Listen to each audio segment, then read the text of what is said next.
In this video, I'll show you the verbs you should use to describe patterns in academic writing task 1.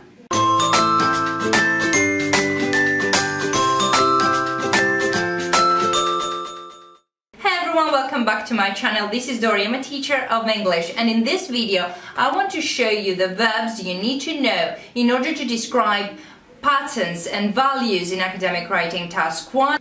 Remember that apart from just describing the patterns, you also need to use a variety of verbs in order not to sound repetitive. So in this video I'll show you all the verbs you need to know, so you will have many alternatives and you will never use the same verb twice.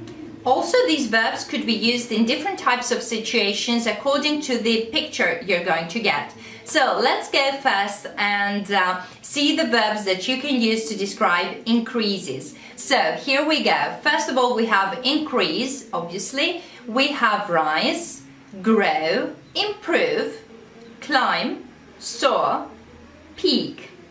Now here are some verbs to describe decreases. Obviously we have decrease, fall, drop, reduce, decline and plunge.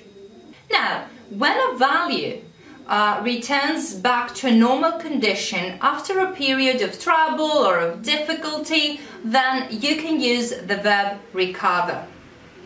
And when a value is not so stable, but it has continuous ups and downs, and you can't describe it as a steady value, then you can use the verb fluctuate. So these are more than the verbs that you need to describe an academic writing task 1, but you can use them in any type of situation according to the picture that you will see. So you will have many alternatives in order not to sound repetitive. However, do remember to use those verbs along with adverbs in order to describe the degree, the extent of this change, of this increase, decrease, or whatever you want to say. If you do that along with specific adverbs, then your sentences will be complete and as they should be. Of course, with the rest of the information that is needed.